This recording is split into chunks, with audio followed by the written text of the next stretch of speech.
Bonjour à tous et bienvenue dans la jungle de Story Jungle. Alors, on est très content je suis très content de vous accueillir pour ce live. Donc c'est un live un peu particulier puisque en général, vous voyez, donc je suis plutôt en discussion avec des experts du marché et là aujourd'hui on va être tout seul, je vais être tout seul. Et l'idée c'est de parler de points, de tactiques, de stratégies autour des contenus. C'est des choses qu'on va refaire régulièrement. Alors bonjour Gaël, bonjour Anne-Lise, bonjour Floriane, bonjour Sébastien, bonjour à tous. Un point, on va partir bien sûr. N'hésitez pas à me dire si vous avez déjà assisté à nos lives ou pas, ça m'intéresse. Si vous avez déjà assisté à nos lives, bah, dites habitué, ou sinon dites première fois dans le chat. Ça m'intéresse toujours de savoir effectivement, donc de connaître un petit peu mieux l'audience. Le son est faible, on me dit. Alors, on va remonter le son. Est-ce que vous avez des problèmes sur le son? Est-ce que vous m'entendez bien là? Parce qu'en principe, vous devriez m'entendre. Alors, attendez, je vais vérifier. Sinon, mon audio, ouais, en principe, c'est bon, hein? Vous avez celui d'hier. Oui, merci, super. Habitué, merci. Première fois, bonjour. Alors, est-ce que le son est bon? Ça, c'est le plus important. Je vais attaquer. Impeccable. Merci. Bon, bah, très bien. Alors donc on attaque. Oui, merci. OK, d'accord. Super. Très bien. Alors, le sujet du jour, on va parler du mode créateur sur LinkedIn. Alors, je vais commencer par partie. J'ai préparé une petite présentation pour vous expliquer tout ça. Donc là, voilà. La voici. Alors, j'ai qu'un seul écran là, donc encore la barre d'outils, c'est pas grave. Avant de rentrer dans le sujet, juste 2 mots, notamment pour ceux qui assistent à notre 5 sur 5, merci. Le son est OK, super, bah, merci beaucoup à tous. 2 mots sur Story Jungle, pour ceux qui ne nous connaissent pas forcément et qui assistent pour la première fois, en fait, au live. Alors, Story Jungle, on est à la fois un média dédié aux nouvelles narrations, au contenu, à l'univers des contenus en général. On a plusieurs newsletters, j'en parlerai tout à l'heure. N'hésitez pas d'ailleurs à vous abonner. Et il va se passer pas mal de choses de ce côté-là, notamment cet été. Donc, suivez un peu notre actualité, vous allez voir, il y a pas mal de nouvelles choses qui vont sortir. Et puis, bien sûr, on a un studio de content marketing plutôt dédié aux audiences premium et B2B. Peut-être vous le savez, on est l'un des 12 partenaires de contenu de LinkedIn dans le monde. On est le seul en France, il y en a 6 dans la région IMIA. Donc le sujet dont on va parler aujourd'hui, on le connaît très très bien. Effectivement, on a la chance de pouvoir avoir des contacts très privilégiés avec LinkedIn. Et puis voilà, notre mission, c'est de mener la guerre contre le tiède et vous allez voir qu'on va en reparler juste après en parlant du mode créateur parce que c'est un outil très, très précieux justement pour mener cette guerre contre le tiède. Alors, not first but not least. Merci Delphine. Bonjour Margaret, bonjour Wilfried, bonjour à tous. Une question pour commencer. Avez-vous déjà activé le mode créateur? Oui, non. Et d'ailleurs, je vais la compléter. Ou avez-vous demandé à un membre de votre équipe d'activer le mode créateur? Pour savoir si c'est des choses que vous avez déjà manipulées. Alors, il faut savoir un truc, c'est que sur LinkedIn, il y a un petit lag entre ce que je vous dis et le moment où vous l'entendez. Euh, donc, oui, oui, oui. Ah, d'accord, donc je vois qu'il y a quand même quelques habitués. Alors j'espère que vous allez apprendre des choses, parce qu'il y a des choses qu'on ne sait pas forcément sur le mode créateur et on va vraiment faire un tour complet là, aujourd'hui, ce matin. Alors, on est ensemble pour une demi-heure, hein. N'hésitez pas aussi à me poser toutes vos questions, je les prendrai en cours de route. Alors Camille, non, donc vous allez sans doute apprendre des choses. Alors d'abord, pourquoi LinkedIn en projet, Natacha? Très bien. Pourquoi LinkedIn lance-t-il un mode créateur? Un petit mot de contexte et puis ensuite on va rentrer dans les fonctionnalités et dans le bénéfice qu'on peut en tirer. Alors un peu de contexte. D'abord, il faut le contexte au-delà de LinkedIn, c'est que les plateformes se feront la guerre pour attirer les meilleurs créateurs. Donc il y a une guerre des talents en ce moment. Donc on estime, alors c'est Linktree qui estime qu'il y a 200 millions de créateurs dans le monde. Je ne sais pas d'où vient le chiffre, mais en tout cas je vous le donne. Par créateur, on entend effectivement les gens donc, qui ont en fait une activité de création de contenu. On va voir que j'anticipe tout de suite, le mode créateur dépasse largement, l'intérêt du mode créateur dépasse largement le fait de vouloir devenir youtubeur sur LinkedIn, si je puis dire, ou influenceur sur LinkedIn. Il y a un vrai enjeu business derrière le mode créateur qu'on va aborder tout à l'heure. Donc 200 millions de créateurs dans le monde. TikTok vient de lancer TikTok Live, qui est en fait un outil pour que les gens qui sont créateurs sur TikTok puissent proposer des abonnements en fait à leurs audiences. C'est ce mois-ci, hein, ça a été annoncé. Et aussi TikTok Pulse, qui est en fait un outil pour que les annonceurs puissent annoncer leur publicité juste à côté des meilleurs créateurs de la plateforme. Et bien sûr, avec une logique de partage de revenus. Instagram teste depuis le début de l'année des abonnements façon Twitch.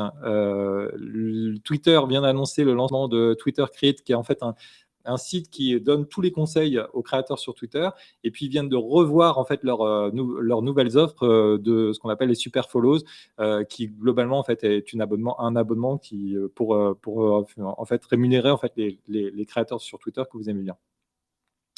Je vois qu'il y a beaucoup of course, ouais, donc bonjour Jules.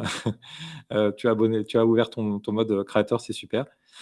Et dans ce contexte-là, le LinkedIn évidemment agit et d'ailleurs obtient un certain nombre de résultats. Alors d'abord, avant ça, on a eu l'émergence l'année dernière de Slack qui a fait un vrai carton, notamment dans les univers des journalistes, mais aussi dans les univers professionnels, dans les univers B2B. C'est la possibilité de créer des newsletters payantes pour et donc de créer une communauté de gens qui vont payer pour vous lire, Substack. Et bien sûr, ça bouleverse un petit peu le game. On aurait pu parler aussi de Clubhouse, bon, même si la tendance n'est pas très très bonne pour l'application, mais qui avait aussi mis en place des solutions pour rémunérer les créateurs. Et dans ce contexte, LinkedIn s'en sort pas trop mal, puisque MrBeast, que vous connaissez peut-être, qui est le plus grand YouTuber américain, qui fait des vidéos avec des millions de vues. C'est lui qui avait, par exemple, fait une simulation. Enfin, bon, je vous invite à aller voir ce qu'il fait. Vient d'annoncer qu'il arrivait sur LinkedIn. Avec l'ambition justement d'avoir une démarche professionnelle sur la plateforme. Donc il y a ce contexte-là qui est le premier élément, c'est qu'effectivement il y a une vraie guerre des talents autour des modes créateurs. Il y a un deuxième point, alors maintenant on va resserrer sur LinkedIn, qui est intéressant à avoir en tête. C'est que LinkedIn pivote vers une logique de plateforme conversationnelle. Absolument, j'aurais pu les citer. Tout à fait. Il y a Bulletin aussi de Facebook. Merci Delphine.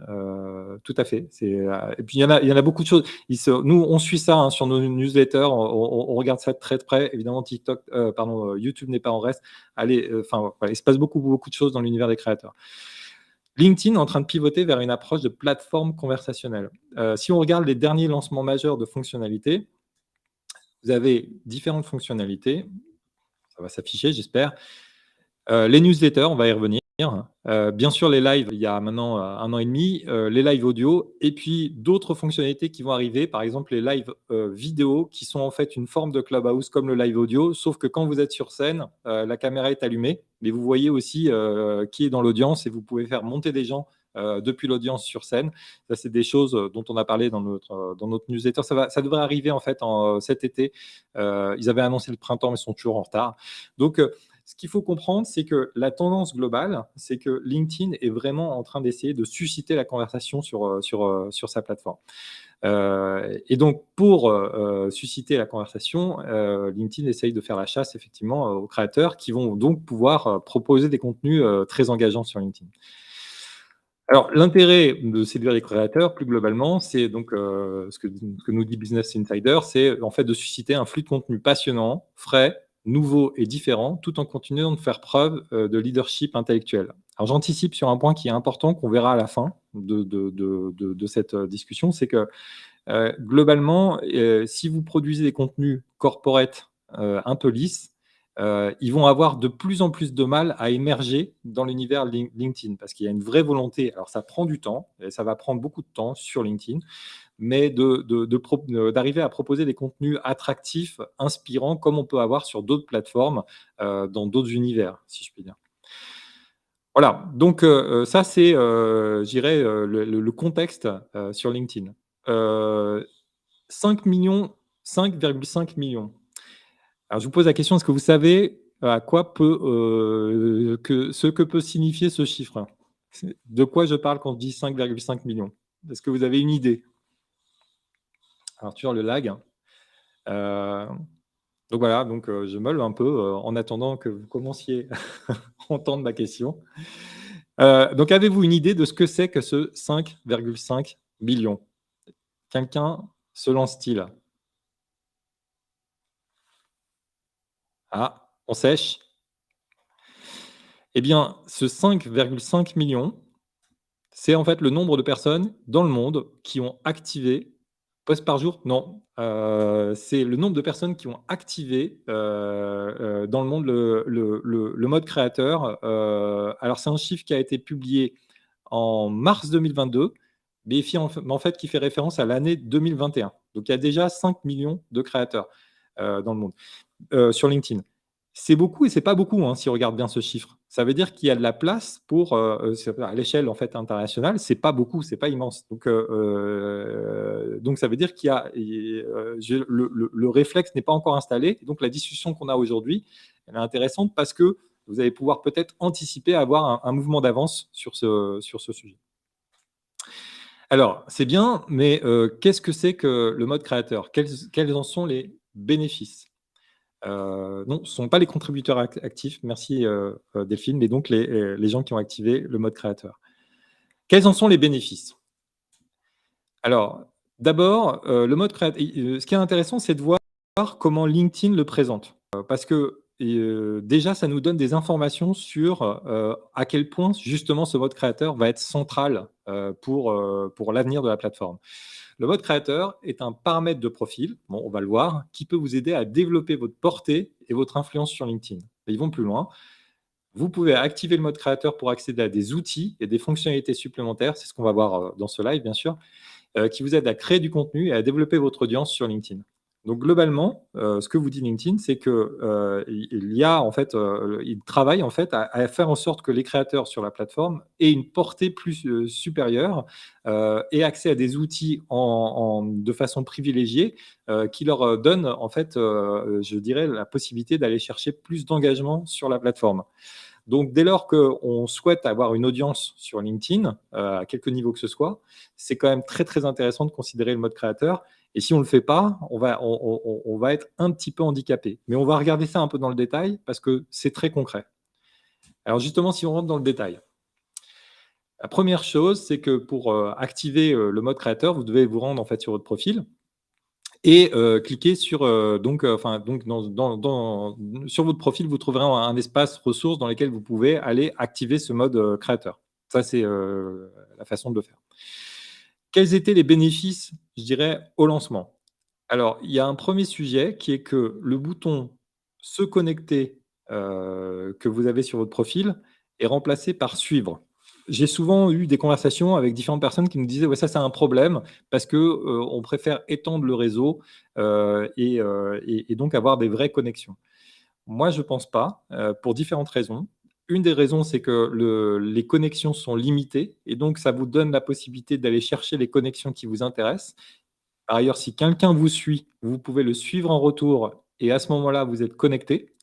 Donc il y a beaucoup d'avantages, ouais, à ce bouton «Suivre» par rapport au bouton «Se connecter» et on va en voir un juste après qui est quand même hyper précieux. Le deuxième point, c'est que, l'affichage du nombre d'abonnés, enfin, vous allez voir que, je montrerai ça tout à l'heure, mais donc quand vous activez votre mode créateur, vous avez le nombre d'abonnés qui s'affiche, en fait, sur votre profil. Vous avez aussi la possibilité d'afficher les sujets sur lesquels vous publiez régulièrement. On va y revenir aussi et donc via des hashtags et quand les hashtags vont prendre de la puissance sur le réseau, ce qui n'est pas vraiment le cas aujourd'hui, bah, ça va avoir un vrai intérêt, notamment dans les recherches, pour vous faire remonter et vous faire émerger sur différents sujets. Par ailleurs, il y a votre profil est un peu changé. Il y a une mise en avant de votre activité, votre bio, etc. Descend. Donc, si vous êtes en recherche d'emploi, il faut se poser la question d'activer ou pas le mode créateur. Mais néanmoins, générer de l'engagement sur la plateforme, c'est quand même toujours la meilleure façon de se faire remarquer. Et enfin, vous avez accès à des fonctionnalités. Et au lancement, vous aviez donc au milieu de l'année dernière, vous aviez accès à la fonctionnalité LinkedIn Live, qui est déjà très très sympa, qui est un format hyper important sur LinkedIn et qu'on utilise aujourd'hui. Mais en fait, il ne se passe pas un mois sans que le mode créateur ne soit enrichi par LinkedIn. Alors, si on était sur une autre plateforme, on dirait il ne se passe pas une semaine sans que le mode créateur soit enrichi, mais on est sur LinkedIn, tout va un petit peu plus lentement. Donc, il ne se passe pas un mois sans que le mode créateur soit enrichi. Et ça veut dire quoi? Ça veut dire qu'aujourd'hui, il y a une équipe dédiée qui travaille à l'enrichissement du mode créateur en ajoutant différentes fonctionnalités. Il faut se rappeler aussi que LinkedIn, comme beaucoup d'autres plateformes réseaux sociaux, privilégie ses membres. C'est-à-dire qu'ils vont toujours travailler sur ce qui se passe au niveau des membres avant de travailler ce qui se passe sur les pages d'entreprise, etc. Donc, on a une plateforme, on a là actuellement, en tout cas, une équipe dédiée dont l'objectif, c'est vraiment de booster ce mode créateur et faire en sorte que le feed que vous avez sur votre timeline soit plus intéressant à lire. Pourquoi? Parce que vous allez rester plus longtemps et qu'ils vont pouvoir monétiser en fait votre audience de plusieurs façons. Voilà, donc ce qu'on va vous dire, ce que je vais vous montrer ici comme les enrichissements qui ont eu lieu depuis le lancement, c'est une liste qui est non exhaustive et on va être appelé, nous, à en parler régulièrement dans nos différentes, notamment dans nos newsletters, dans la jungle de LinkedIn. Alors, je les ai regroupés un petit peu je dirais par catégorie. Si on regarde ce qui s'est passé, par exemple, sur la page profil. Donc, tout récemment, alors là, on voit effectivement, est-ce qu'on voit? On ne peut pas descendre, si je peux. Si vous voyez là tout en bas, vous avez en fait les hashtags qui apparaissent qui sont en fait les sujets sur lesquels vous vous positionnez. Pour l'instant, les hashtags, sont pas hyper utiles sur LinkedIn, mais demain, ça pourrait être le cas. En dessous des hashtags, vous voyez qu'il y a une URL. En l'occurrence, moi, j'ai mis l'URL du site de Story Jungle. Vous pouvez désormais, quand vous êtes en mode créateur, ajouter en fait un lien. Ça peut être un Linktree aussi qui renvoie vers tous vos podcasts, etc., etc. Et donc, qui va être un point sur lequel vous focalisez l'ensemble de vos contenus. On va pouvoir aussi enrichir les vidéos de profil, alors en réutilisant les fonctionnalités que LinkedIn avait lancées lorsqu'ils avaient mis en place les stories sur LinkedIn. Et puis, vous allez pouvoir aussi, dans la section Ma sélection, publier votre newsletter. La newsletter, on va y revenir.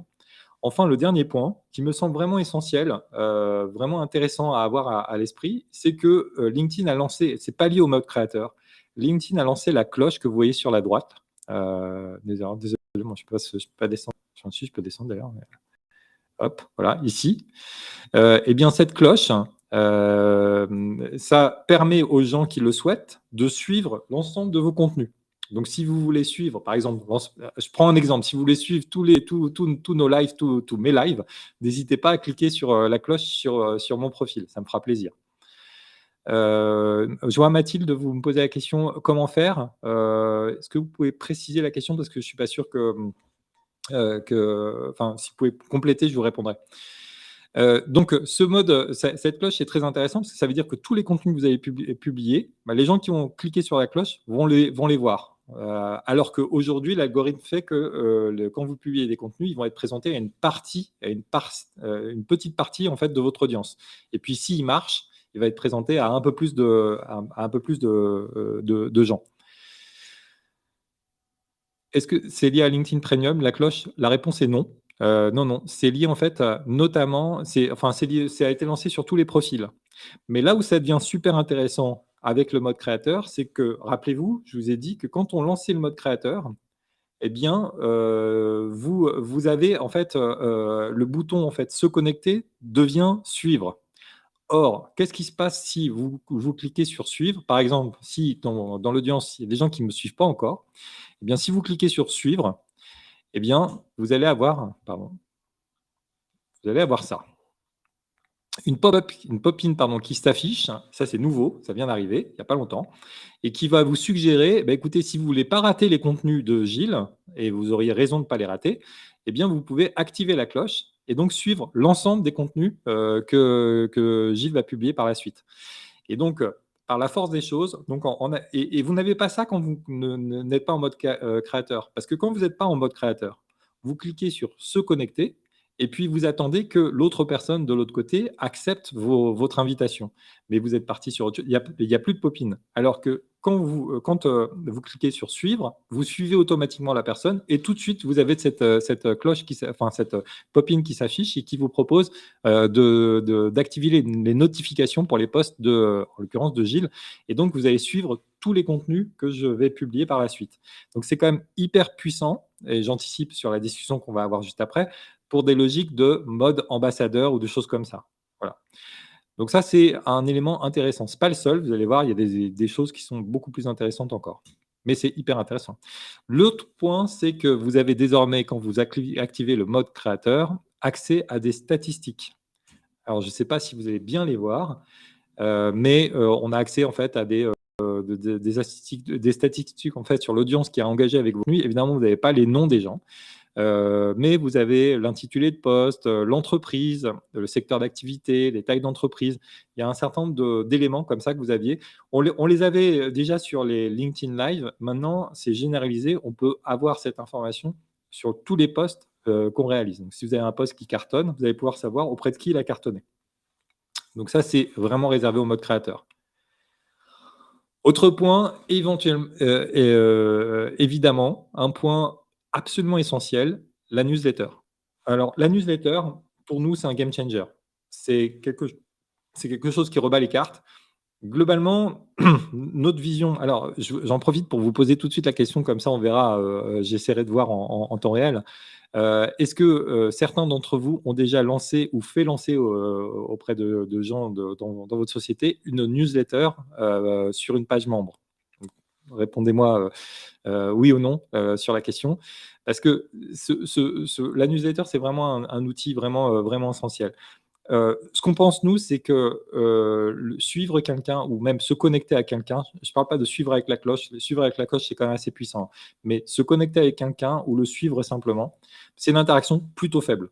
C'est-à-dire qu'en fait, on en suit beaucoup, on est connecté avec beaucoup, beaucoup de monde, mais on n'a pas, on n'a pas une interaction si forte que ça avec les gens et on serait bien incapable de dire finalement qui on suit ou si on suit cette personne ou pas d'ailleurs.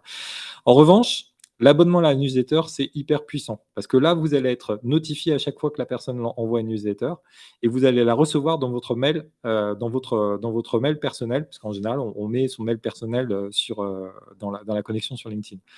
Donc, je vois pas encore. Bah, écoutez, en fait, les newsletters pour les membres ont été lancés en décembre. Et ça a été élargi aux pages entreprises en mars. Et dans les deux cas, c'est hyper puissant. Vous pouvez en lancer une.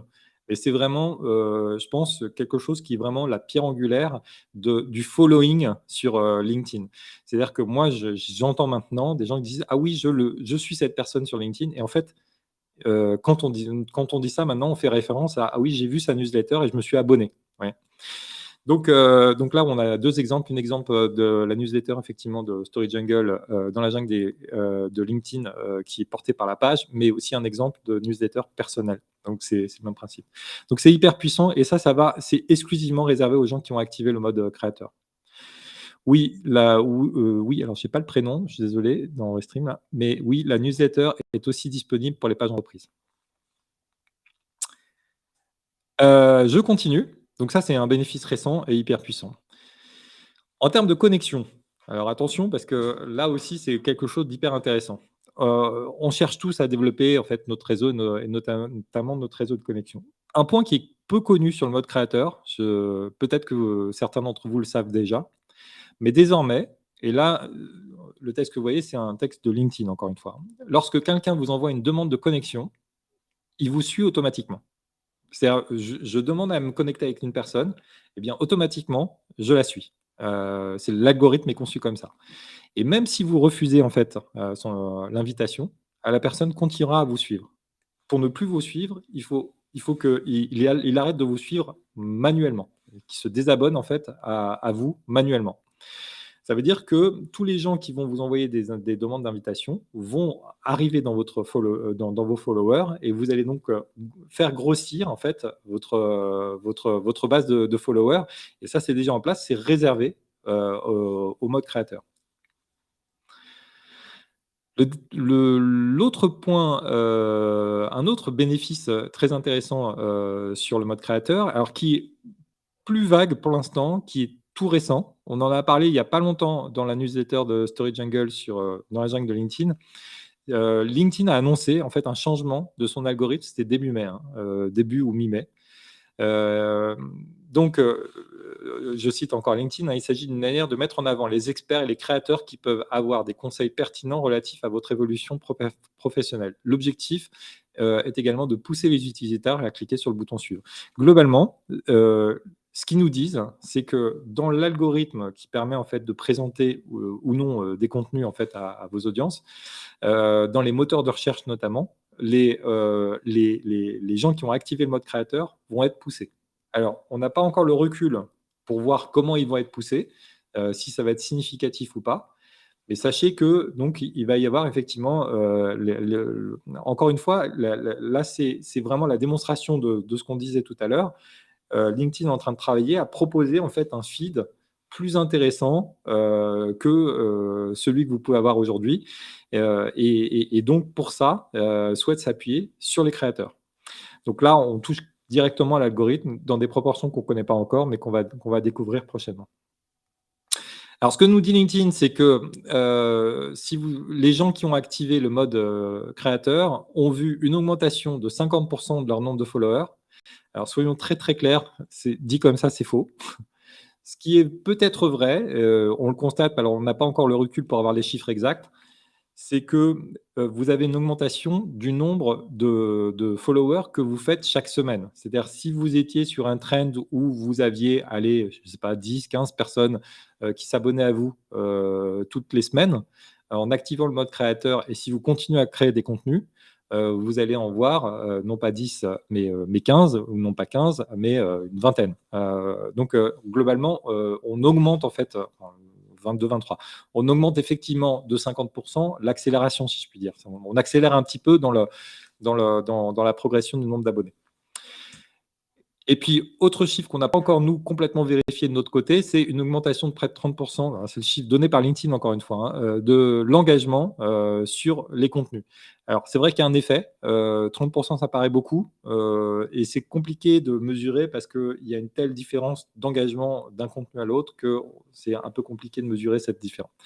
Par ailleurs, il faut quand même doucher ça un tout petit peu en disant que LinkedIn a changé son algorithme récemment et que globalement, c'est en fait l'éternelle tendance sur les réseaux sociaux, c'est qu'ils ont tendance à baisser en fait le reach parce que l'idée c'est de vous pousser à utiliser en fait la publicité même pour les contenus de membres puisque quand on crée des contenus sur son compte, et si on est dans un programme ambassadeur, etc., évidemment, les contenus peuvent être poussés par la publicité.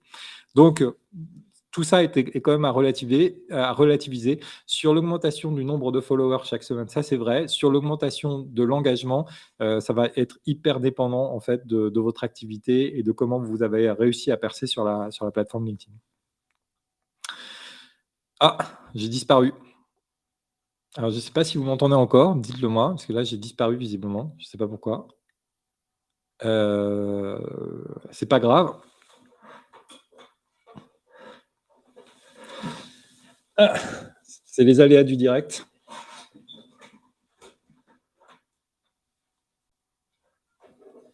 Alors,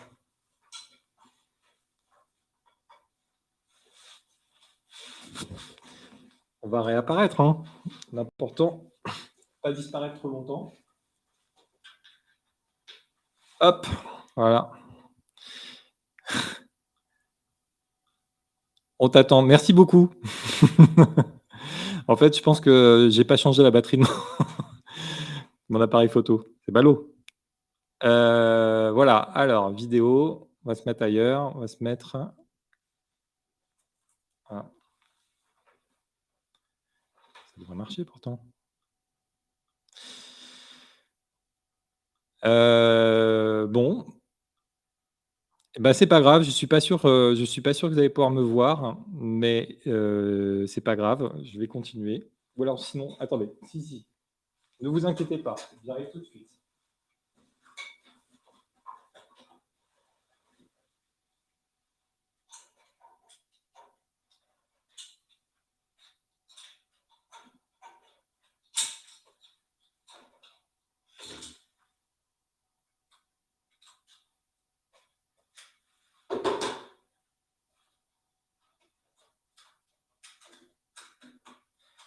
Ah,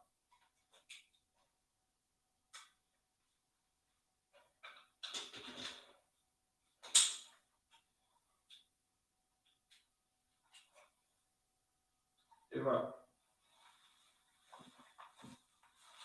Et voilà, c'était une brève interruption. Me revoilà, me revoilà. Bonjour à tous. Très bien, on va continuer. C'est les aléas du direct, c'est un problème de pile. Je continue, j'arrive bientôt à la fin. C'est en fait, on en fait quoi de ce mode créateur? Alors merci beaucoup de m'avoir attendu, hein. Encore désolé pour ce petit intermède. Alors la question, c'est qu'est-ce qu'on en fait maintenant de ce mode créateur? Eh bien, notre travail, c'est plusieurs choses. D'abord, je le disais tout à l'heure, c'est que les contenus corporate trop lisses risquent d'avoir la vie dure sur LinkedIn. Donc il faut maintenant commencer tout de suite, c'est important de mettre au cœur de votre, des approches que nous on appelle la guerre contre l'eau tiède, faire des choses qui vont être un petit peu, qui vont en fait, le sujet, c'est comment vous allez pouvoir, proposer des contenus qui vont sortir du bruit. De plus en plus de gens sur LinkedIn et donc comment vous allez, émettre un réel signal. Donc la question sur la stratégie de contenu devient vraiment cruciale parce que on voit arriver sur la plateforme des gens qui ont une démarche de plus en plus professionnelle et qui vont proposer des contenus vraiment de plus en plus haut niveau. Et donc, les contenus vraiment trop plats vont avoir du mal à émerger. Donc ça, c'est un point qu'il faut quand même avoir présent à l'esprit. Ouais, et le troisième point, c'est que le mode créateur, je l'ai dit tout à l'heure, n'est pas réservé aux créateurs. C'est-à-dire, qu'est-ce qu'on en fait? Aujourd'hui, nous, ce qu'on peut dire, c'est que c'est la pierre angulaire, par exemple, de vos programmes d'ambassadeurs. Si vous avez prévu de lancer des programmes ambassadeurs, eh bien, d'abord, le mode créateur va permettre de développer votre réseau, le réseau, en tout cas, des ambassadeurs que vous avez, choisis, de vos différents ambassadeurs. Voilà, c'est vraiment important de l'activer. Et alors, un point que je n'ai pas évoqué, parce que ce n'est pas le sujet, on pourrait en reparler évidemment, c'est que tout ce qu'on vient de dire, la newsletter, les lives, le lien sur la page profil, etc., même la bio, enfin la vidéo dans votre page profil, etc., ça peut permettre de contribuer à créer, en fait, ça peut permettre de vous aider à créer des tunnels de conversion qui vont être originaux, qui sont spécifiques, en fait, à LinkedIn. Sans parler du fait qu'il y a différentes approches. Alors là, cette fois-ci, si on parle de la page entreprise, autour je dirais, du retargeting qui peut être aussi très intéressant à développer. Donc globalement, il y a vraiment, enfin, on est sur un écosystème assez riche et il y a des choses à inventer, que ce soit en termes de branding évidemment pour vos ambassadeurs, mais aussi dans une démarche vraiment de social selling et donc via les tunnels conversion. Euh, je le disais, je le répète, le véritable following maintenant, c'est la newsletter. On sait beaucoup, on sait beaucoup plus spontanément dire qui on suit via sa newsletter sur LinkedIn que qui on suit tout court. Voilà. Donc, il y a vraiment des logiques d'engagement qui sont assez fortes et encore une fois, des couplages avec ce que vous pouvez faire sur sur vos programmes paid, notamment via votre entreprise, où vous pouvez vraiment réussir à booster vraiment le profil de vos ambassadeurs via ces newsletters. Donc c'est vraiment quelque chose à notre avis, un vrai game changer, quoi. Et puis donc, je le disais, c'est également très utile dans la logique dans vos programmes de social selling. C'est pas forcément vos ambassadeurs sont pas forcément vos social sellers. Si c'est le cas, alors c'est évident qu'ils doivent être activés en mode créateur. Si c'est pas le cas, néanmoins, il y a pas mal de choses à faire, même sans être ambassadeur, via le mode créateur, parce que vous allez pouvoir développer donc vraiment la portée de vos contenus et, et la façon de toucher vos différentes audiences.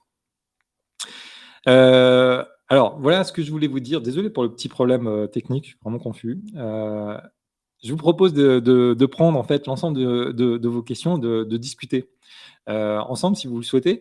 Il y a peut-être des choses qui n'ont pas été claires, donc n'hésitez pas à me le dire. Hop. Alors d'abord, je prends le commentaire de Natacha, donc sur la guerre contre le tiède. Que voulez-vous dire? Qu'il faut prendre des positions tranchées quand on prend la parole, etc. Alors oui, en fait, qu'est-ce qu'on appelle nous la guerre contre le tiède? Globalement, je pense que c'est pas une injure de dire que beaucoup des contenus qu'on va voir sur LinkedIn sont des contenus, je dirais, comment? Corporate, bon, d'une part, mais allez, moi je disais lisse, mais pour pas dire autre chose, c'est avec des contenus qui vont pas forcément susciter un intérêt phénoménal. La question qu'il faut se poser, c'est de passer d'une communication justement corporate à une vraie logique de discussion avec vos audiences et une vraie logique d'engagement avec votre audience. Nous, ce qu'on a l'habitude de dire, par exemple, pour illustrer cette histoire de guerre contre le tiède, si vous faites une vidéo, la vidéo, c'est un format qui marche très bien sur LinkedIn, euh, et que vous dites dans cette vidéo, au niveau du script, vous allez dire quelque chose qu'on a déjà entendu 10 fois, même si c'est pour vous dire que vous le faites bien, que vous avez un produit spécial, etc., autour de ce sujet-là, eh bien, il vaut mieux, c'est plus efficace de ne pas la faire, parce que de toute façon, ça ne va pas émerger.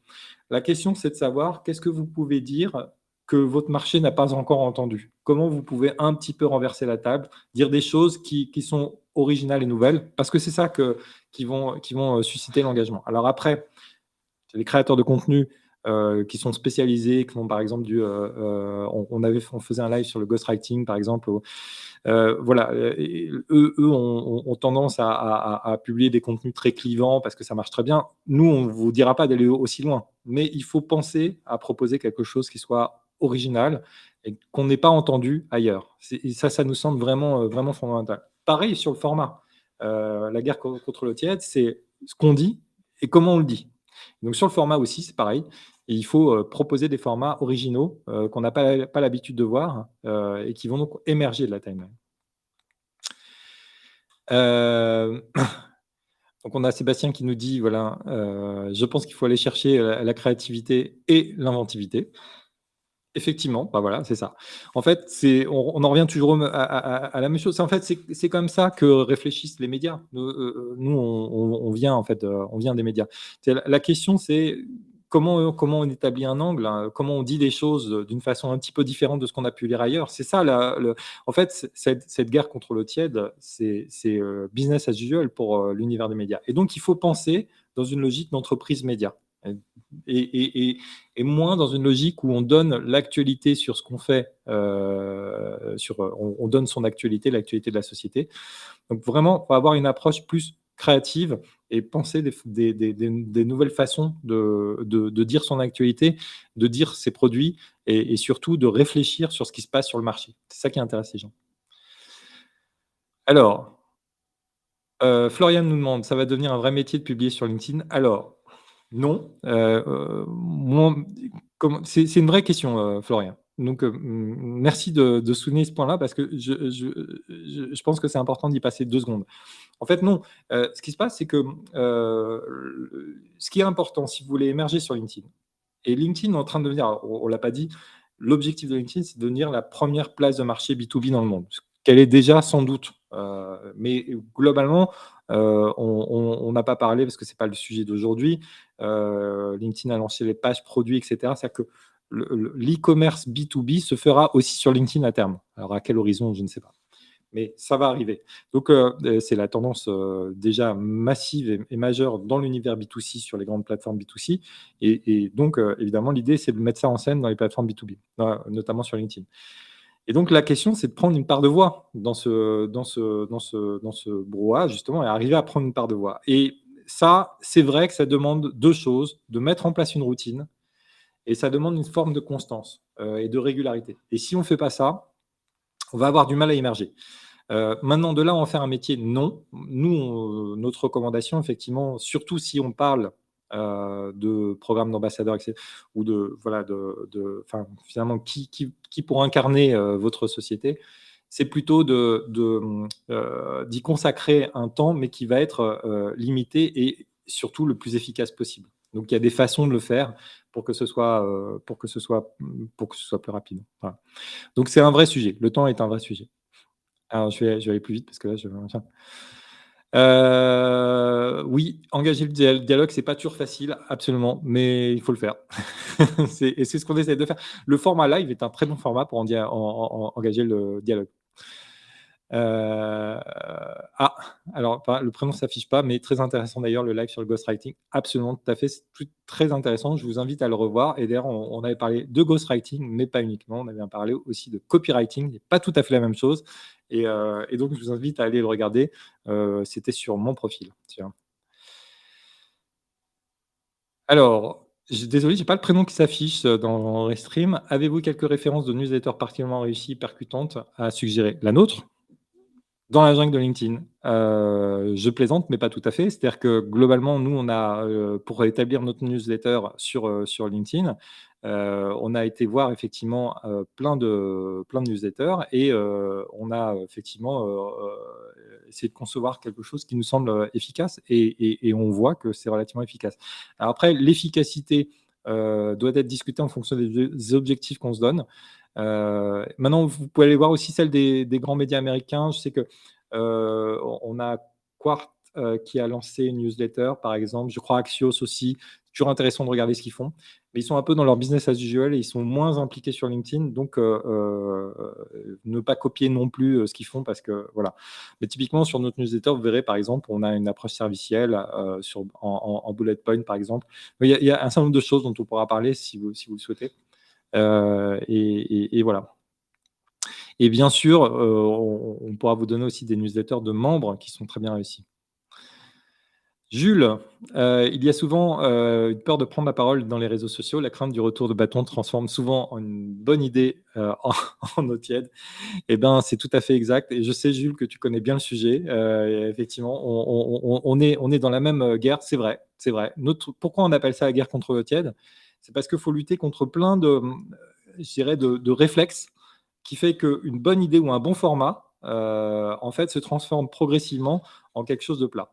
En fait, au-delà de la guerre contre l'eau tiède, nous, ce qu'on suggère, c'est de mettre en place, mais c'est moins à l'échelle du membre, plus à l'échelle de la société, ce qu'on appelle des editorial big bet. Désolé, c'est un peu jargonneux en anglais, mais c'est des paris éditoriaux forts, en fait. Parce que, encore une fois, on est dans le bruit de LinkedIn. Comment on fait pour émerger? Comment on fait pour proposer un vrai signal qui sort, en fait? Bah, pour le faire, bah, il faut prendre des paris et qui dit pari dit risque. Risque 2 fois, c'est risque au sens qu'il faut proposer quelque chose d'éditorial original, d'une part, et qui est pas forcément complètement bordé. C'est, la nature du risque et d'autre part, si vous y mettez pas une grosse partie de votre budget, en général, on dit entre 40 et 50, bah, c'est que vous n'êtes pas en train de faire de faire un vrai pari éditorial. Et ça va vous permettre d'émerger et d'être beaucoup plus visible. Et donc cette démarche, on la voit déjà à l'œuvre, énormément aux États-Unis notamment, et elle arrive en France aussi. Donc voilà. Heu, Avez-vous des exemples de bonne com sur LinkedIn? Alors c'est beaucoup plus large, Katia, cette question par rapport au sujet d'aujourd'hui. On y reviendra sur la communication sur LinkedIn avec plaisir. Mais oui, oui, bien sûr, on a des exemples de communication réussie, que ce soit de membres. On pourra d'ailleurs citer des gens heu, qui ne sont pas je vous invite à aller voir, Caroline Mignot, par exemple, sur LinkedIn, qui fait toujours des choses très, très bien. Vous avez, il y a des initiatives qui se lancent qui sont intéressantes. Par exemple, Dans un tout autre contexte, je pense à, Commedia qui tente des choses. Alors, c'est plus pour un univers startup, mais voilà, il y a donc, effectivement, il y a beaucoup de gens qui aujourd'hui font des choses intéressantes, sur LinkedIn, et au passage d'ailleurs, on essaye de les relever dans notre newsletter dans la jungle de LinkedIn, puisqu'on on en met, en lumière, 2 par semaine, un en France et un à l'international, toutes les 2 semaines, pardon, parce que notre newsletter paraît toutes les 2 semaines. Je continue à prendre les questions. Oui, Delphine, alors je ne suis pas de Dibash, effectivement, c'est un très bon exemple. Et vous verrez d'ailleurs que, en remontant, parce que ils sont disponibles sur le site de Story Jungle, vous verrez que beaucoup d'entre eux sont aussi des chefs d'entreprise. Il y a beaucoup de chefs d'entreprise qui font des très bons des contenus hyper intéressants sur LinkedIn. Voilà, alors merci pour le conseil, super. Bah, écoutez, je pense qu'on a fait le tour. Voilà, donc on a, Antoine Duroyon aussi ouais, qui nous est conseillé par Delphine. Sur le marketing, hein, globalement, il y a beaucoup, beaucoup de gens, hein. Globalement, sur les secteurs marketing, sales et cetera, il y a vraiment un embouteillage. Vous avez l'embarras du choix. Par contre, il y a encore des places à prendre, dans des secteurs, plus trapus, moins un petit peu moins connus, mais pourtant hyper stratégiques. Moi, je suis toujours frappé de voir ça, d'ailleurs, qu'il y a encore beaucoup, beaucoup de place à prendre, sur LinkedIn. On est, on est vraiment dans une situation YouTube, 2011-2012. Donc je pense, bah, par exemple, sur, l'intelligence artificielle, sur enfin bon, différents sujets, des gens commencent à prendre des positions, hein, mais il y a encore de la place à prendre, sur ces sujets-là. Et d'ailleurs, ce qui est très important, c'est effectivement de préempter un sujet, d'en faire le cœur de sa newsletter. Et on a l'habitude de dire que ce qui est fondamental, c'est de pilariser sa communication. Ça va être clair sur les messages qu'on veut effectivement, diffuser sur LinkedIn. En tout cas, je vous remercie beaucoup, d'avoir suivi ce live. Encore désolé parce qu'on a eu une petite interruption, mais bon, voilà, c'est ça, c'est les aléas du direct. Nous, on est, en général en live tous les jeudis, enfin toutes les 2 semaines le jeudi. On va en faire encore un ou 2 d'ici, la pause, cet été, et il va se passer aussi pas mal de choses cet été, mais sous un autre, angle. Je vous dis à très bientôt, et puis donc, merci d'être venu dans la jungle de Story Jungle. À bientôt. Au revoir.